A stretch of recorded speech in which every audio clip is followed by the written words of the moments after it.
waxaan noo soo gabagaboway socdaal dheer oo qaatay 17 casho aan ku soo marnay Puntland iyo Galmudug runtii socdaalkaas wuxuu ahaa socdaal shacabka Soomaaliyeed dadweynaha Soomaaliyeed si diiran oo wanaagsan ay halkaas noogu soo dhaweeyeen iyagoo ahaa dadka reer guuraaga ardada ganacsatada qaybaha kala duwan ee bulshada dhalinyarada dumarka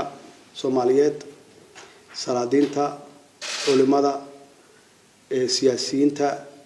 mas'uuliyiinta ay ugu sareeyaan madaxweynayaasha dawlad goboleedyada Puntland iyo Galmudug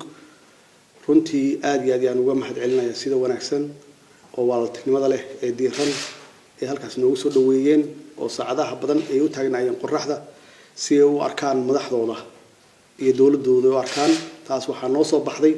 runtii dadka Soomaaliyeed inay yihiin dad dawlad jecel dad soo dhaweyn wanaagsan dhagay waxay ka maqlaayeen waligood Allah dawlad federaal laakiin ma aysan arag madaxweyne u yimaada ama mas'uuliyiin sarsare u yimaada ma aysan arag runtii iyagana waxay ka ahayd dawlad barasho annagana waxay naga ahayd dad barasho iyo dal barasho naga ahayd runtii si wanaagsan oo aad wanaagsan inoo soo dhaweeyeen aad iyo aadna waa uga mahadcelinaynaa ay ugu horeeyaan madaxweynayaasha Puntland Cabdiweli Maxamed Cali Gaas iyo madaxweyne Xaaf sida ay runtii ay wanaagsan aad iyo aad noogu soo dhaweeyeen safarkeenu wuxuu ahaa safar dib u heshiisiin kadibna dib u heshiisiin waxay ku socotaa nabadeentuna waxa weeye waa horumar weeye marka waxyaabahan soo aragnay waxaa kamid ahaa Puntland qaybaheeda waqooyi waxa yaalay horumar oo stage-kii ama level-kii way dhaafeen dib u heshiisiinta iyo nabadeenta way dhaafeen waxaan halkaas kula kulnay mashaariic runtii baaxad weyn oo aan qayb ka noqonay fursad aan halkaas fursad noo noqotay inaan la dhagax dhigno mashaariicdaas aan ballan soo qaadnay inaan dawladdu federaalka ay qayb ka qaadato Puntland ta koonfur iyo Galmudug waqooyi meesha ay soo yimaadaan halka magaalo oo gaalkacyo yaan ka bilownay dib u heshiisiintaasna maalmo iyo bilo ka hor soo jiitay soo socotay halkaas oo aan heshiis ay ku gaareen dadka waalaha ah magaaladaas degan haddana nabadeyntii ay socoto oo aan uga soo tagnay meeshii taliyaha ciidanka xoogga dalka Soomaaliyeed General Cabdiweli Gorod iyo team meesha jooga si ay u dhameystiraan dib u heshiisiinta kadibna waxaan nimid koonfurta Galmudug oo halkaas naftigeeda aan dib u heshiisiin weyn ka galnay Cadaado Caabud Waaq iyo Xeraale oo weli dib u heshiisiintii ay socoto oo meel fiican marayso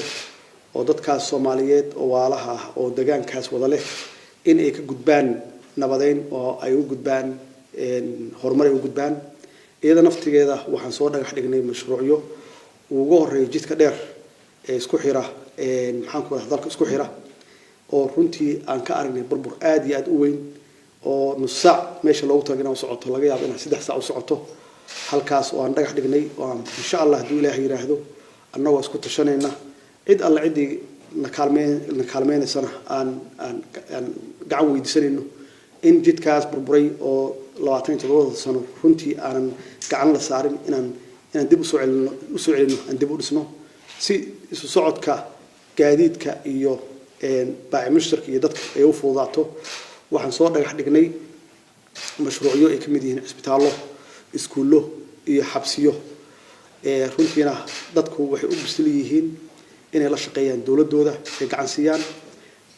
gacanta ay siinayna waxa ugu horeeya xagga amniga inay gacan ka siiyaan oo qolooyinkan dhibka nagu hayo oo ummadda leynaya ay gacan naga siiyaan dhanka amniga iyada naftigeeda aan abaabuli doono si aan uga saarno goobaha ama qaybo ay ka haystaan qolooyinka nabadiidka ah Galmudug ay qaybo ka haystaan inaan gacantoodan ka saarno haduu Ilaahay yiraahdo bilaha soo socda haduu ay yiraahdo ugu dambeyn waxa noo soo baxday dadka Soomaaliyeed inay yihiin dad dawlad jecel laakiin wali adeegii dawladda aysan gaarin annaguna aan ballan ku qaadnay ama aan ku dadaalin intii karaankeenna inaan gaarsino wax alla wixii adeega ay u baahan yihiin iyagana aan rabno inay gacan naga siiyaan sidii aan dawladda u dhisi lahayn ama aan u gaarsiin lahayn dawladda inay gacan naga siiyaan waxaan rabaa marka inaan baaq u jeediyo dadka ganacsatada Soomaaliyeed inay hawshan qayb ka qaataan bacdama dawladda ay curdun tahay in ay qayb ka qaataan maalgelinta iyo dib u dhiska inta aan soo sheegay inay qayb ka qaataan dadka diaspora naftigooda inay qayb ka qaataan iyo guud ahaan dadka Soomaaliyeed meel kasta ay joogaan inay dib u dhiska dalkooda ay runtii gacan ka geystaan hadduu eebba yiraahdo annaguna aan organize garayno aan abaabulno sidii meel kasta dawladda u gaari lahayd adeegana loo gaarsiin lahaa si taas loo helo waxaan magacaabeynaa maalmaha soo socda hadduu eebba yiraahdo guddi dabagal ku sameeya mashaariicda aan soo ballan qaadnay dhismahooda si aan ula soconno waxa dhaqan galay iyo waxaan dhaqan galin annagu waxa balan naga ah dawladdu inay qaadato qaybteeda ay ugu horeyso adeegii inay gaarsiiso maxaan ku waraha shacabkeeda adeeg gaarsiiso maxaa yeelay waxa isku xiraaya dawladda iyo shacabka waa adeega weeye waxaan ku dadaalaynaa dawladda iyo shacabka inay isku xirmaan oo waliba isbartaan oo ay wada shaqeyn hoose iyo ama wada shaqeyn dhow ay yeeshaan waxaan soo dhagax dhignay ugu dambeyntii socdaalkeenaas hobyo oo aan ka soo dhagax dhignay deked waa mashruuc aad iyo aad u weyn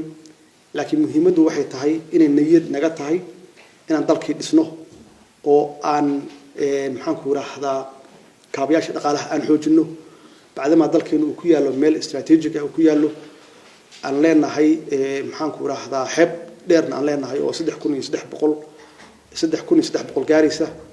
saas darteed meel kasta aan awood u yeelan karno annagoo kaashanayna maalgashi shisheeye annagoo kaashanayna in meel walba aan deked ka samaysano si meel walba oo dalkeena ka mid ah uu u helo dakhli uu helo saas darteed taasi waa meeshii noogu horeysay way hadda dekedaan dhagax dhignay dekeda badanna insha Allah waa dhagax dhigi doonaa hadduu eebba yiraahdo